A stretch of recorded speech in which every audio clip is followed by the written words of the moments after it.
Cash flow, ഇതിനെക്കുറിച്ചാണ് ഞാൻ പറയുന്നത്. പ്രോഫിറ്റ് അല്ല, ക്യാഷ് ഫ്ലോ. ഇത് നമ്മളുടെ കണ്ടെത്തേണ്ട ഒരു സംഭവമാണ്.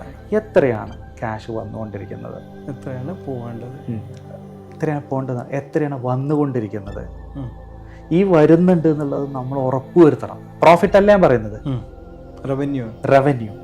നമുക്ക് പൈസ എത്ര ഉള്ളിലോട്ട് ഒഴുകിക്കൊണ്ടിരിക്കുന്നു, ഇതാണ് നമ്മൾ നോക്കേണ്ട ഒരു കാര്യം എന്ന് പറയുന്നത്. രണ്ടാമത്തത്, എത്രയാണ് ബിസിനസ് നമ്മൾ ചെയ്യുന്നത്.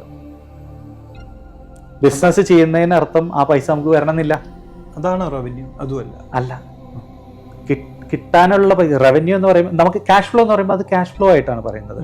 പൈസ വരുന്നത്, ആ പൈസ ചിലപ്പോൾ അഡ്വാൻസ് ആയിരിക്കും, ബിസിനസ് നടന്നിട്ടുണ്ടാവില്ല, അഡ്വാൻസ് ഉണ്ടാവാം, ക്യാഷ് വന്നിട്ടുണ്ടാവില്ല. അത് ഡിഫറെൻ്റ് ആണ്, അത് ബിസിനസ്സാണ്. ക്രെഡിറ്റ് സെയിൽ നടന്നാൽ അത് ബിസിനസ്സാണ്. Cash flow means liquid cash എത്ര നമ്മളോട്ട് വരും, ബാങ്കിലോട്ട് എന്തിലോ ആയിക്കോട്ടെ, പൈസ നമ്മളുടെ അക്കൗണ്ടിലോട്ട് എത്തുന്നു, അല്ല നമ്മളുടെ പൊസഷനിലോട്ട് എത്തുന്നു. പറയുകയാണ്, നാളെ എനിക്ക് ഇന്ന പ്രൊജക്റ്റ് ചെയ്യണം, ചെയ്തിട്ടില്ല, എഗ്രിമെൻ്റ് വെച്ചിട്ടില്ല, പിടിച്ചോ 5 ലക്ഷം രൂപ.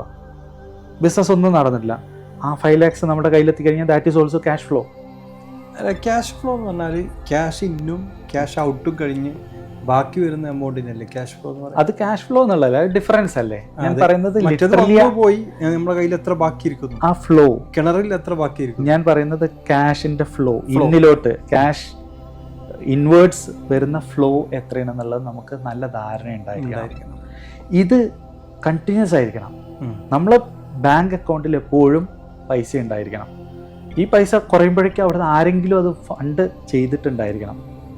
എങ്ങനെയെന്നുള്ളതല്ല പറയുന്നത്, ഏത് വഴി ആയിക്കോട്ടെ, അഡ്വാൻസ് കിട്ടിയാലും ക്രെഡിറ്റ് കൊടുത്തത് ക്യാഷ് തിരിച്ചു കിട്ടിയാണെങ്കിലും, മറ്റൊരു സാധനം വാങ്ങാൻ വേണ്ടിയിട്ട് നമുക്ക് കൊടുത്തത് അത് വാങ്ങിയിട്ടില്ല എന്നുണ്ടെങ്കിൽ ആ പൈസ തിരിച്ചു തരും. ഇതൊക്കെ നമ്മളുടെ ഫണ്ട് ഇങ്ങോട്ട് വരികയാണ്, നമ്മുടെ കയ്യിലോട്ട് ഒരു എക്സ് എമൗണ്ട് വരികയാണ്. ചിലപ്പോൾ നമ്മളുടേതാവില്ല പൈസ, പക്ഷെ ഫണ്ട് ഇവിടെ ഉണ്ട്. ഈ ലിക്വിഡ് ഫണ്ട് നമ്മളെ കയ്യിൽ ഇങ്ങനെ വരുമ്പോൾ, ബിസിനസ്സിൽ കൺസിസ്റ്റൻ്റ് ആയിട്ട് വരുമ്പോൾ, അല്ലെങ്കിൽ നമ്മുടെ അക്കൗണ്ടിൽ ഉണ്ടാകുമ്പോൾ നമുക്ക് വല്ലാത്തൊരു പവറാണ്. എൻ്റെ കയ്യിൽ കാശുണ്ട്, എന്ത് പ്രോബ്ലം വന്നാലും എനിക്ക് ഫേസ് ചെയ്യാൻ എൻ്റെ കയ്യിൽ കാശുണ്ട് എന്നുള്ളത് നമ്മുടെ ബിസിനസ്സിന്, നമ്മുടെ കുഞ്ഞിനൊക്കെ ഒരുപാട് കോൺഫിഡൻസ് കൊടുക്കുന്ന ഒരു സംഭവം. മനസ്സിലായി. പ്രോഫിറ്റായിട്ട് ഒരു ബന്ധമില്ല, കയ്യിൽ പൈസയുണ്ട്. നോക്കുന്ന ആളുകളുടെ അടുത്ത് അവൻ്റെ കയ്യിൽ കാശുണ്ട്. എംപ്ലോയീസിൻ്റെ അടുത്ത് നോക്കുമ്പോൾ കമ്പനി ഗ്രോ ചെയ്യുന്നുണ്ട്. ഫണ്ടാണ് അവർ കാണുന്നത്, അവർ പ്രോഫിറ്റ് ഒന്നും അറിയുന്നില്ല. ഇഷ്ടം പോലെ കയ്യിൽ ഇഷ്ടം പോലെ. ചില സമയങ്ങളിൽ സെയിലൊന്നും കൂടി നമ്മളൊരു 50,000 രൂപയുടെ സെയിലാണ് സ്ഥിരം നടന്നുകൊണ്ടിരിക്കുന്നതെങ്കിൽ അതൊരു 70-80 കയറി കഴിഞ്ഞാലും ഫ്ലോ കൂടും. അതെ, കാരണം ഈ 20 ബാക്കിയായി വരും. ഹനീഫിക ലോൺ എടുത്തിട്ടാണെങ്കിലും ഈ ഫണ്ട് കൂട്ടുന്ന ബിസിനസ് ഓണേഴ്സ് ഉണ്ട്. അവിടെ ഫണ്ടുണ്ടോ ഇവിടെ നമുക്ക് നെഗോഷിയേഷൻ പവർ കൂടും.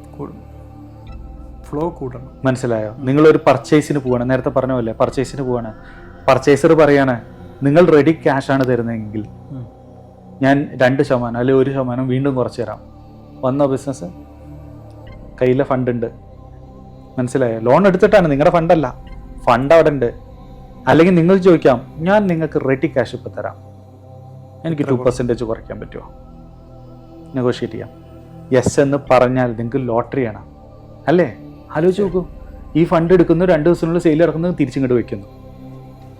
ക്യാഷ് ഫ്ലോ നമ്മൾ നോക്കേണ്ട കാര്യമാണ്. നമുക്ക് പ്രോഫിറ്റ് ഉണ്ട് ഡസൻ മീൻ നമ്മൾ സ്ട്രഗിൾ ചെയ്യില്ല എന്നുള്ളത്. പ്രോഫിറ്റ് ഉണ്ട് നോക്കുമ്പോൾ, കണക്ക് നോക്കുമ്പോൾ 10,000 ദിർഹംസ് അല്ലെങ്കിൽ 1,00,000 ദിർഹംസ് പ്രോഫിറ്റ് ഉണ്ട്. പക്ഷെ വെൻഡേഴ്സ് മൊറവിളി കൂട്ടുന്നു. അതെന്താ? ക്രെഡിറ്റ് സെയിലാണ് നടന്നിരിക്കുന്നത് ഇല്ലേ? അതിൽ പ്രോഫിറ്റ് വരില്ലേ?